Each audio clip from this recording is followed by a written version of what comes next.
Is the United States preparing to put boots on the ground? With thousands of Marines already aboard Navy ships heading to the Middle East, media reports say that the US military is preparing to deploy at least 1,000 soldiers from the 82nd Airborne Division in the coming days. There are already around 50,000 American troops stationed across the region.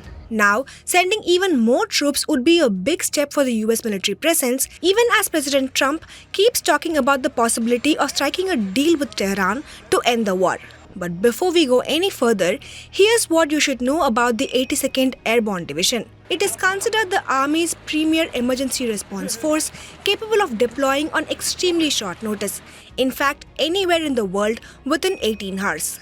These soldiers are trained to parachute directly into war zones to secure key territories and airfields, often as the first boots on the ground. US media had earlier reported that such deployments were on the table, although they did not specify exactly where in the Middle East these troops would be sent or when they would arrive. And any further escalation now could dramatically raise the stakes in a conflict that's already in its fourth week, a conflict that has rattled global markets, especially as Iranian officials restrict access to the Strait of Hormuz, the narrow but critical waterway through which nearly one-fifth of the world's oil supply moves. Just before news of this potential deployment emerged, President Trump said there had been productive talks with Iran.